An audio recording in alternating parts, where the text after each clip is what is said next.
Welcome to the Complete Story Series, where I take trade paperbacks and single issues and I break them down into digestible bites to help you understand. We do this so that you can watch our video and then jump into the current run of comic books, or play your favorite video game, or watch your favorite TV show and not be completely lost. Today we're going to be continuing the current storyline that we've been doing of Venom, and this storyline is known as Venom Nativity. It is actually the conclusion to that writer's storyline so that Donny Cates could jump on board. The storyline's not the greatest, but it does lead into a different storyline known as Venom First Host. Anyway, here's Venom Nativity, in which we discover Venom's gonna be a mama. Today's video is sponsored by Marvel Battle Lines, an action-packed card battling game available for iOS and Android users. The Cosmic Cube has been shattered, sending the Marvel Universe into utter chaos. The superheroes and villains from your favorite teams, such as the Avengers and the Guardians of the Galaxy, must join together to gather the shards of the Cosmic Cube to restore the universe. Collect over 100 different Marvel characters in this action-packed game. Build your deck with characters such as Spider-Man, Winter Soldier, Thanos, Gwenpool, Squirrel Girl, and Carnage to fight to restore the Marvel Universe to its former glory. Battle in single-player mode to gather the shards of the Cosmic Cube or show the immense power of your deck by going head-to-head with other players. Line up your characters and activate your battle line to damage your foe and reduce their life to zero to take out your enemy. Join me in the battle to save the Marvel Universe. Download and play the game at www.marvelbattlelines.com/Comicstorian between now and November 24th to receive your Doctor Strange card and 5,000 gold. In our last video, Eddie Brock learned that his run-in with Flash Thompson had an unexpected result that seemingly cured Venom of his violent outbursts. However, that didn't stop Spider-Woman Jessica Drew from attempting to bring Eddie and Venom in for their past crimes. Just as Jessica made her move, Eddie bonded with her, showing her that Eddie is trying to do good as well as something else. After Venom released her, Jessica told him to just keep Eddie in line. If they can't keep their noses clean, she'll be back. As Liz Allen sits getting her toenails painted, it becomes apparent that it's not nail polishing that's being put on, but it's blood. And it's being put on by none other than Carnage. And he says, "Hey, Pops! Thought we could have a little reunion. You know, when the kids get back together, make it like one big happy family." Eddie wakes up screaming, throwing up, asking, "Was that my nightmare?" Venom tells him, No, your dream." And Eddie asks, "Are you sure? Because I don't usually puke after my own dreams." Venom tells him, "Not sick, we're fine. Don't believe us." And Eddie tells him, "No, I believe you. We should probably just go out and get some air." Later, down at the jewelry store, Shocker tells the clerk to just do what he says and no one will get hurt. The clerk flips through his phone telling him not to worry. He's not scared. Shocker looks at him for a moment and then tries destroying the display cases, shouting, "You should be scared, I'm the Shocker." The clerk asks, "So you could break glass? Cool, because my manager doesn't pay me enough to care. Go ahead, trash the place." Shocker asks, "What do you want, your brains liquefied?" And the clerk looks at him, not saying a word. Shocker tells him, "That's right, now you're scared. Now just give me all of the..." But as something drips onto Shocker's head, he asks, "Do you guys have a leaky AC or something?"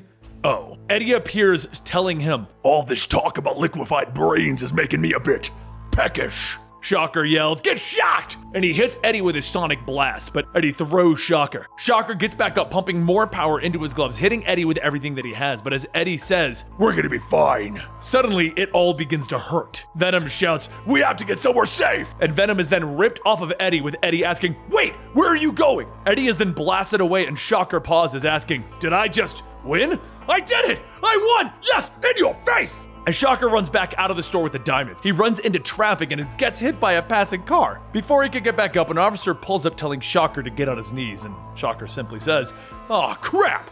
A short while later, Eddie wakes up screaming on a rooftop asking, "Where are we?"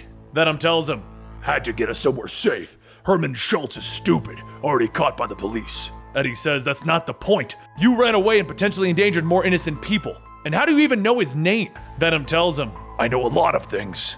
And Eddie says, "Yeah, well, you did know not to run from low-level Sonics. We could have stopped him before he built up that much sound." Eddie then climbs down and begins to walk home when he hears someone calling out to him. He looks back to see Claire Dixon, his former FBI partner that got killed. And she tells him, "Fancy meeting you here."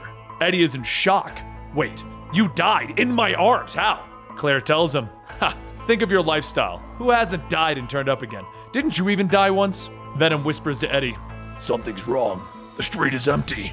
Eddie starts to look around and Claire says, "Don't act like you're not happy to see me." As Eddie puts the suit back on, he tells her, "I'm sorry, but I've met someone else. He jumps into the air, barely dodging Claire's attack, and Claire grabs her radio, shouting, "Target is on the move! B-team, get ready!" A soldier on the roof calls out that they've lost visual, but Eddie ends up uncloaking, punching the man away. Dozens of soldiers run out, firing their sonic blast, trying to hit Eddie, and Venom shouts, "We need to kill that woman!" Eddie tells him, "We will not! We have history! We're gonna flee while we can!" As he tries to get over another building, a drone flies up from behind, hitting Eddie and knocking him to the ground. The soldiers quickly swarm around Eddie, hitting him with their sonic rifles, but Claire shouts, "That's enough! I don't want to kill him! And don't touch the symbiote!" One of the containment agents gets a hold of Eddie and places a collar around his neck. And as Venom tries to grab a hold of Claire, both Eddie and Venom are shocked again. Eddie asks, "Why are you doing this? We are partners." And Claire says that she's sorry. If it was up to her, he wouldn't be in this mess. But he's bonded with the suit again, and they can't just have it out here with what's about to happen. Venom whispers, "I made a stupid mistake. I should have told you." And Eddie asks, "What is she talking about?" Claire says, "What do you think? The symbiote is about to spawn. You're gonna be a daddy."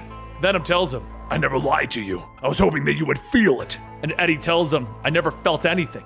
Claire asks, "Did you really not know? If you didn't tell him what was about to spawn, what else isn't it telling you, Eddie?" Venom yells, "Don't tell because fear! Too many babies were monsters!" Eddie struggles to get up, telling Claire, "Don't talk like you know me." And Claire says that she knows symbiotes. It got her killed in the jungle, remember? And Eddie then asks, "Then how are you here? It was Darkhold, wasn't it? Voodoo Book of Black Magic? It had the same effect on you, and that's why you couldn't stay dead. I'm not the only one with dark secrets, am I?"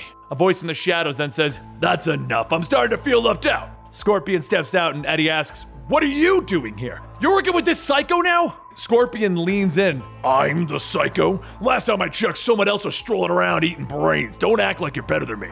Venom shouts, "Can't let them have baby. Can't let it become monster." Eddie then asks, "What's the deal?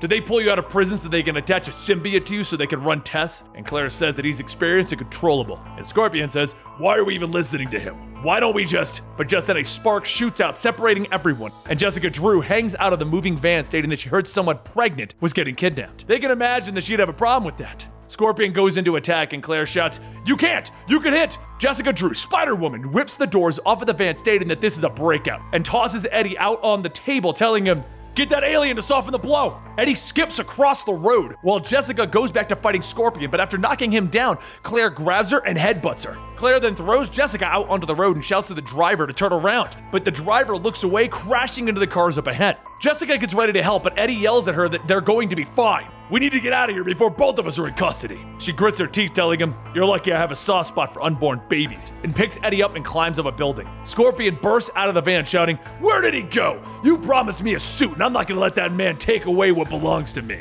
Once Eddie is free, he says that it's obvious that his other trusts her more than him. "I didn't even know that we were expecting." Jessica tells him it's the only reason why she saved him. It showed her its previous children to become monsters. Venom then tells Eddie, "Had to show her. To save us. Was going to tell you what?" And Eddie tells Venom to shut up. Jessica says, "Hey, take it easy on your other. It didn't tell me anything. I understood it. The only person it trusts to help raise that thing right is you. However, it even convinced me of that, so give it a break." Eddie suits up and webs off, telling Jessica, "Thanks, but we have much to discuss. First, we have to find the one who betrayed us and told the symbiote task force about our impending child." As Jessica watches Eddie swing away, she asks, why is she already regretting everything she did today?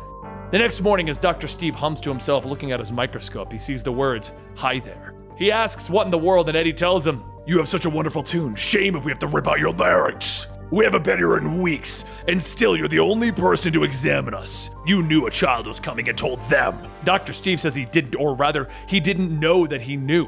After the issue corrected itself, he saw something unusual in the sample that he had. He was concerned that it might be a side effect of some sort, so he sent it to a contact in the government who knew symbiote biology. He didn't realize what it meant until much later. It's not like you're the easiest person to get a hold of, Eddie. Frankly, I'm insulted someone would think that I would betray a friend. Eddie pulls back the mask, stating that that's good to hear, because we need all the friends we can get now, because we're about to have this baby.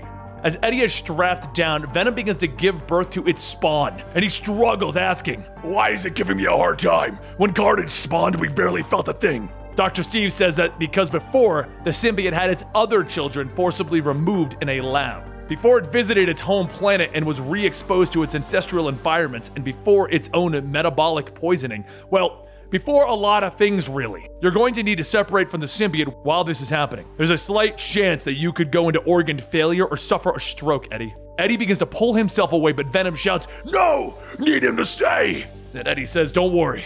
I'm not leaving, buddy, but I can't protect you if I'm dead. A voice calls out about how true that is, and Scorpion steps in covered in blood. Eddie tells Dr. Steve to tend to the birth and then grabs a beaker, throwing it at Scorpion. Scorpion shouts in pain, and then Eddie grabs a microscope, bashing it over Scorpion's head. Suddenly, Eddie is thrown into a cabinet, and Scorpion yells, "Enough! I just want you to stay alive long enough to see me kill that suit and take its spawn." Eddie gets up telling him, "Not while I'm standing," and Scorpion gets ready to attack again, stating, "You got guts. In fact, let's see what they look like, Eddie." Just then, Scorpion is shocked, and Claire walks in stating, "See? Controllable."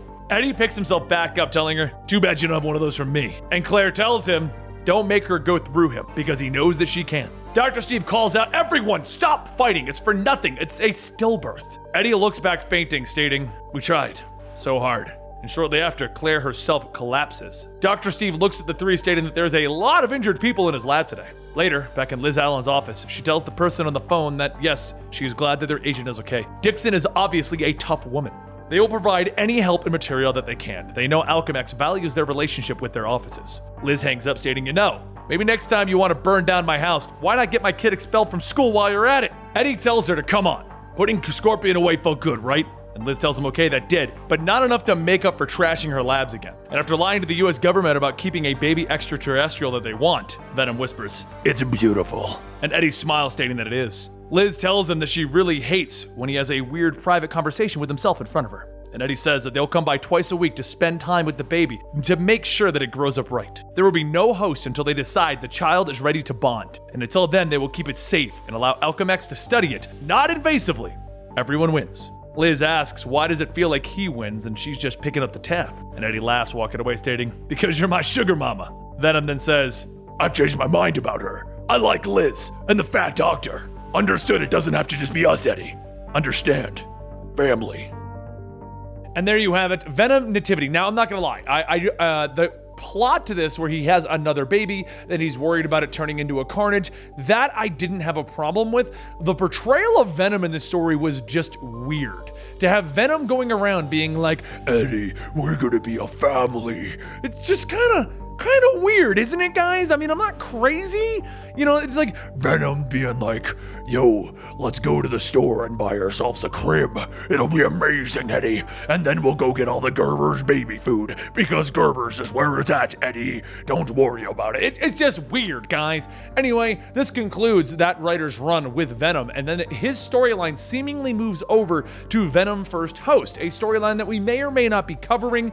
It's kind of weird, and no one knows where it fits in continuity. Anyway, Donny Cates then went on to do the Venom versus the God of the Symbiotes and Venom storylines. Those I enjoy. So we're going to be doing those next week. Make sure you subscribe to the channel if you want to see what's going on and you want to find out more about Venom and him being a mummy. All right, guys, I'll see you next time right here. Venom out. He's got to go nurse his children.